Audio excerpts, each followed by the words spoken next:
All right, kids, we got another relationship expert here. This one's a matchmaker for divorced women. So, as a matchmaker who is then working with these women after they're done with the divorce and ready to find someone again, I can absolutely confirm that this is true.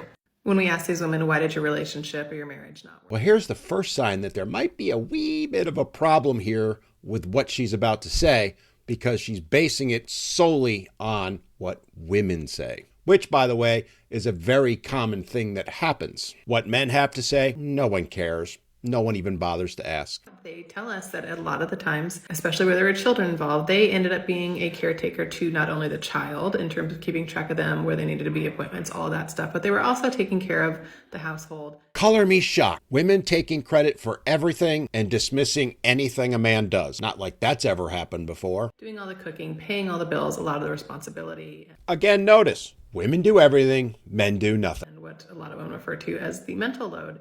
And there's that other new catchphrase, the mental load, as if men have nothing to worry about. They have no cares whatsoever. In their marriage as well. And they just got to the point where if I'm doing all this on my own, I'm not going to be married to someone who's not offering me anything. Oh, so it's about what you offer. Just curious, because you haven't said anything, but what do women have to offer men? Funny how you never hear anything about that, do you? So my advice to single men who are dating these women after their divorce is to be very mindful about asking them what their needs are in a relationship and then making sure that you're following through and delivering on that. And here's my advice to single men. If the only thing they're focused on are their needs and what they're going to get from you while offering nothing in return, why would you bother even thinking about getting into a relationship with someone like this? They've already proved it's all about them because they divorced their husband because, well, he didn't meet her needs. Because if their needs aren't being met, they're just going to find someone else or be happy alone. As always, my point with all of this is to educate men on the realities of what's out there.